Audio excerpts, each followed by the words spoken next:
Friends, ఇది 1939వ సంవత్సరం. Germany, Japan, Italy ఒకవైపు, ఇంగ్లాండ్, ఫ్రాన్స్, రష్యా మరోవైపు రెండవ ప్రపంచ యుద్ధం స్టార్ట్ అయింది.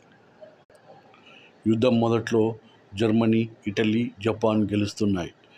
కానీ 1941వ సంవత్సరంలో జపాన్ అమెరికా పైన దాడి చేసి పెర్ల్ హార్బర్ అనే సిటీని మొత్తం కూడా నాశనం చేసింది.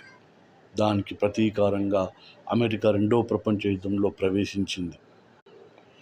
ఇంగ్లాండ్, ఫ్రాన్స్, రష్యాలకు మద్దతునిస్తూ అమెరికా రెండవ ప్రపంచ యుద్ధంలో ప్రవేశించి జపాన్, జర్మనీ, ఇటలీని మట్టి కరిపించింది.